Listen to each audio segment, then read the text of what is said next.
말씀은 신명기 22장 1절에서 12절까지 말씀입니다. 계속해서 하나님께서는 모세를 통해서 이스라엘 백성들이 지켜야 할 원칙을, 삶의 원칙을 가르쳐주고 있습니다. 1절부터 4절까지는 이웃이 잃어버린 소유에 대한 규제, 무엇인가를 잃어버렸을 때 그 모든 이웃이라 하지만 다 형제다. 그렇기 때문에 사랑하는 마음으로 그 이웃의 소유를 돌려줄 수 있도록 그렇게 할 것을 말씀하고 있습니다. 서로 돌보아야 할 형제로서의 책임이 있다. 5절에서 12절까지는 다양한 또한 법규인데, 여자는 그리고 남자는 각각 다른 이성의 의복을, 복장을 취하지 말라.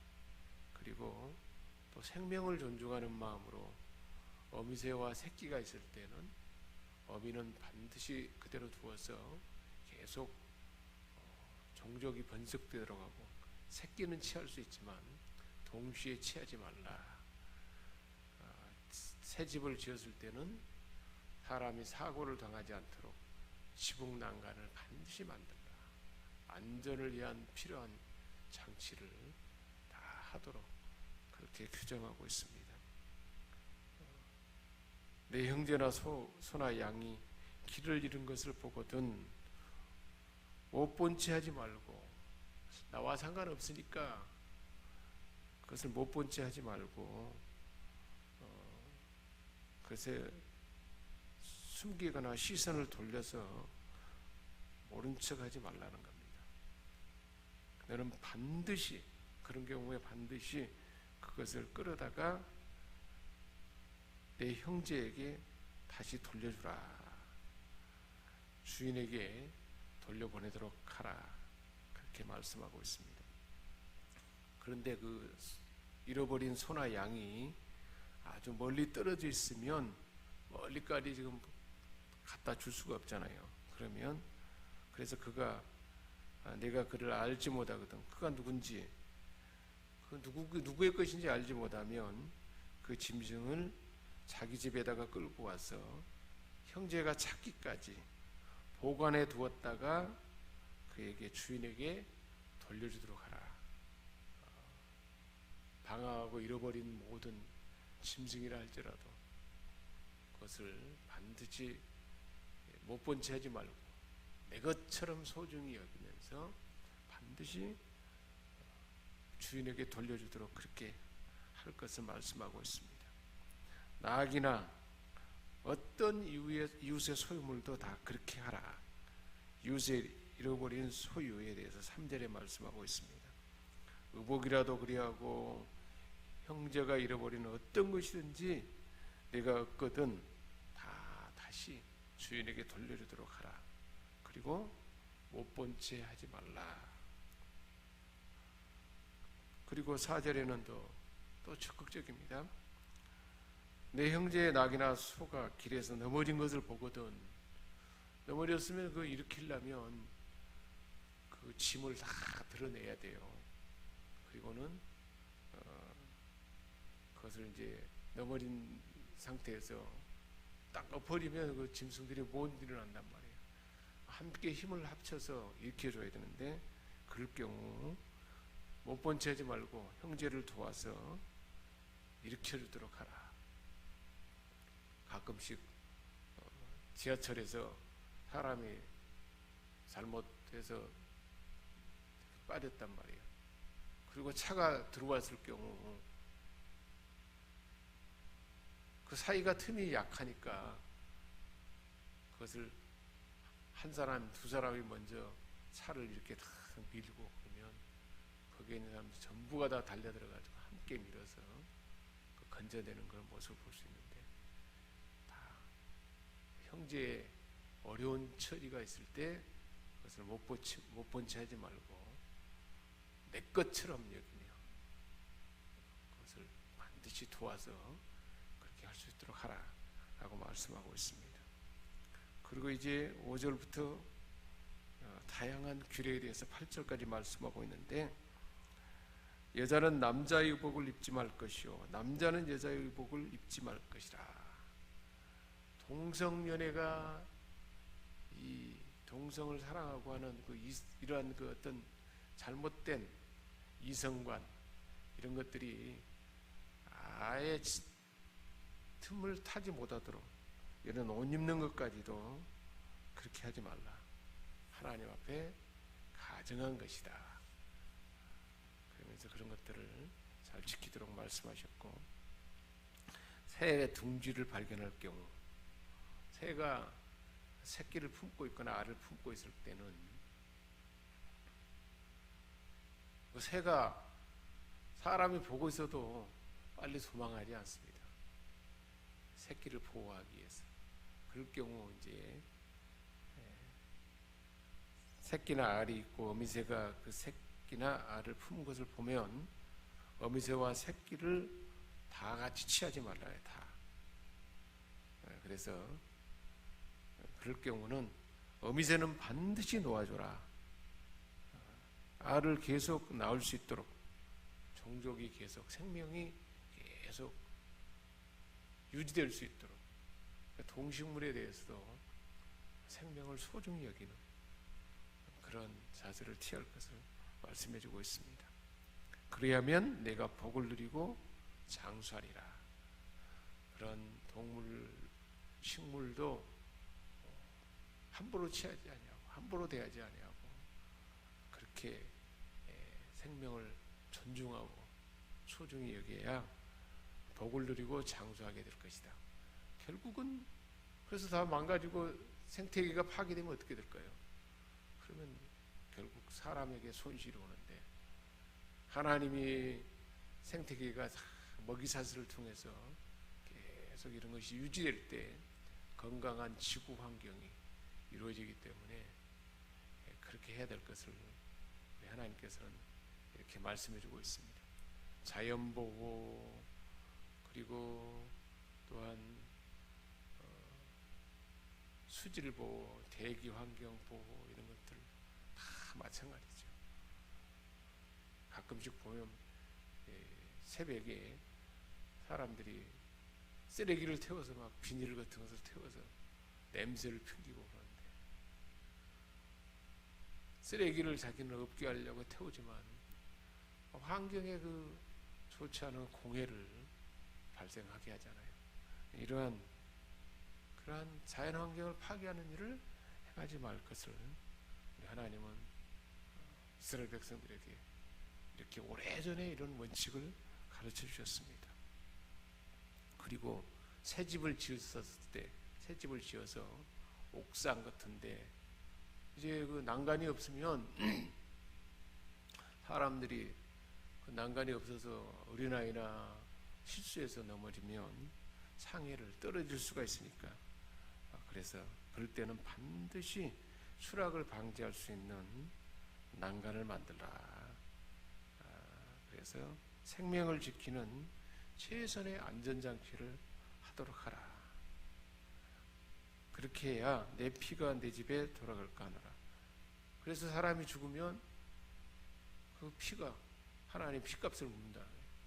이런 생명의 안전을 위한 조치도 철저히 잘 행하도록 하라. 그래서 우리가 지금 법교에도 그렇잖아요. 큰 건물 짓고 많은 사람들이 그에 활동하는 곳에서는 건축 자재까지도 다 화재를 예방할 수 있도록 그런 것들을 하게 하고, 이런 것들이 다 생명을 소중히 여기는 그 정진에서 주는 법규고, 우리 하나님 오래전에 이런 것까지도 다 마련해서 지키도록 했던 것입니다. 포도원에 두 종자를 섞어서 뿌리지 말라. 혼합을 하게 하지 말라.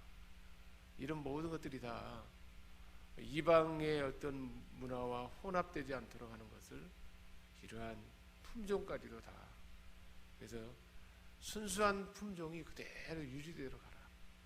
지금 유전자 조작을 해가지고 더 개량하는 그런 것들이, 그런 식품들이 나오잖아요. 하나님은 그것을 금하고 있는데, 사람들이 그 편리를 위해서 더 좋은 것들을 만들겠다 하지만 결혼하는 행위잖아요.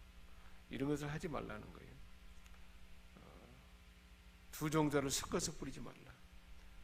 그리하면 내가 뿌린 씨의 열매와 포도원의 소산을 다 빼앗길까.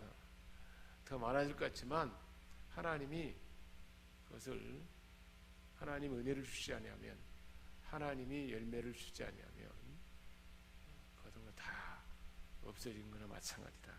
그렇게 말씀하고 있습니다. 소나 나귀를 이렇게 멍에를 같이 묶어서 함께 두 마리 짐승을 그렇게 해서 밭가도록 그렇게 하지 말라는 거예요. 멍에를 소나 나귀에게 쥐우면 어떻게 될까요? 소는 힘이 세고 나귀는 힘이 약하기 때문에 둘이 같이 이렇게 밭을 가거나 그럴 때 나귀는 힘이 붙이니까 나귀가 상할 거 아니에요. 그렇게 하지 말라는 거예요. 그런 것까지도 다, 이러한 동물까지도 고통을 주지 말고 존중히 여기고 소중히 여기고, 동물 학대나 이런 것들을 학대하는 것을 하지 말라, 그렇게 말씀하고 있습니다. 양털과 배실로 섞어 짠 것을 입지 말라. 양이나 염소 털, 그리고 섬유로 만든 그런 것들을 두 가지 재료를 섞어 가지고 그래서 천을 만들어 가지고 그런 옷을 입지 말라. 이처럼 순수한 것이 지켜지도록, 혼합되지 않도록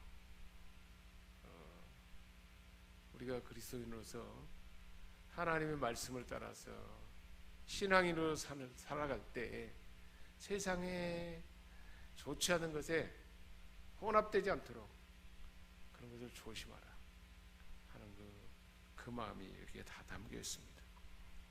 그래서 12절의 마지막에 너희는 너희가 입은 겉옷, 망토죠. 근데 겉옷은 몸을 감쌀 옷에 네 귀에 술을 만들지니라. 네 귀는 옷의 맨 끝에다가 실로 꼬아 만든 끈이나 줄을 다는데 그것에다가 하나님의 법규를 딱, 하나님이 주신 원칙을 이렇게 딱 구절을 거기다가 이렇게 옷술에다가 이렇게 달고 다니게 했습니다. 그걸 하나님의 이 원칙을 내가 입은 옷에다가 딱 달고 늘 그 마음판에 새기라는 것입니다. 시편 1편의 말씀처럼 복 있는 사람은 주야로 하나님의 말씀 묵상하는 자라다. 하나님 원칙, 하나님의 주신 이 말씀을 계속 품고 다니라. 이런 원칙을 늘 간직하고 잊어버리지 않도록. 어느 순간에 보면 잃어버리잖아요. 흐트러져 버리는데 다시금. 그래서 우리 삶에 하나님의 말씀을 따라 살아가는 우리 하나님은 십계명의 말씀을 주셨는데 오늘 이 시대에 내가 살아가야 할 삶의 원칙을 우리는 딱 정해놓고 그것을 늘 반복해서 다시 그것을 잊고 또 되새기고 그러한 삶이 필요하다는 거예요. 우리 사람은 가만 놔두면 그 원칙과 질서에서부터 멀어지기 쉽습니다. 그런 것을 잘 짚고 되새겨서 옷술을 다는 것처럼 그것을 다시 보고 지켜가도록 그렇게 할 것을 말씀해 주셨습니다. 얼마나 이웃을 사랑하고 이웃을 사랑한다면 이웃의 소유도 소중히 여기고 반드시 잃어버려서 방황하는 그런 짐승이 있어도 반드시 찾아서 주인에게 돌려주도록 내 것처럼 소중히 여기고, 그리고 넘어져서 짐을 싣고 가다 넘어졌으면 같이 협력해서 도와주고, 어떤 것들도 그렇게 생각해서 말씀하고, 그리고 혼합되는 것, 세상 문화에 혼합되지 않도록 늘 정결함을 지키고 거룩함을 지켜서 살 것을 하나님 말씀해 주셨습니다. 기도하겠습니다. 하나님 아버지, 우리 하나님 주시는 이 원칙을 늘 마음판에 새겨서 옷수를 만들어서 계속 생각나게 하고 되새겨서 지키도록 하는 이 하나님 주신 가르치는 이 원리를 오늘 우리의 삶 가운데 잘 적용하여 하나님 주신 법도를 따라 살아감으로 하나님의 비하신 은혜와 복을 풍성하게 누리고 많은 사람들에게 나눠주는 축복의 통로 되게 하여 주옵소서. 우리 주 예수 그리스도의 이름으로 기도합니다. 아멘. 하늘에 계신 우리 아버지, 아버지의 이름을 거룩하게 하시며 아버지의 나라가 오게 하시며 아버지의 뜻이 하늘에서와 같이 땅에서도 이루어지게 하소서. 오늘 우리에게 일용할 양식을 주시고 우리가 우리에게 잘못한 사람을 용서하여 준 것 같이 우리 죄를 용서하여 주시고 우리를 시험에 빠지지 않게 하시고 악에서 구하소서. 나라와 권능과 영광이 영원히 아버지의 것입니다. 아멘.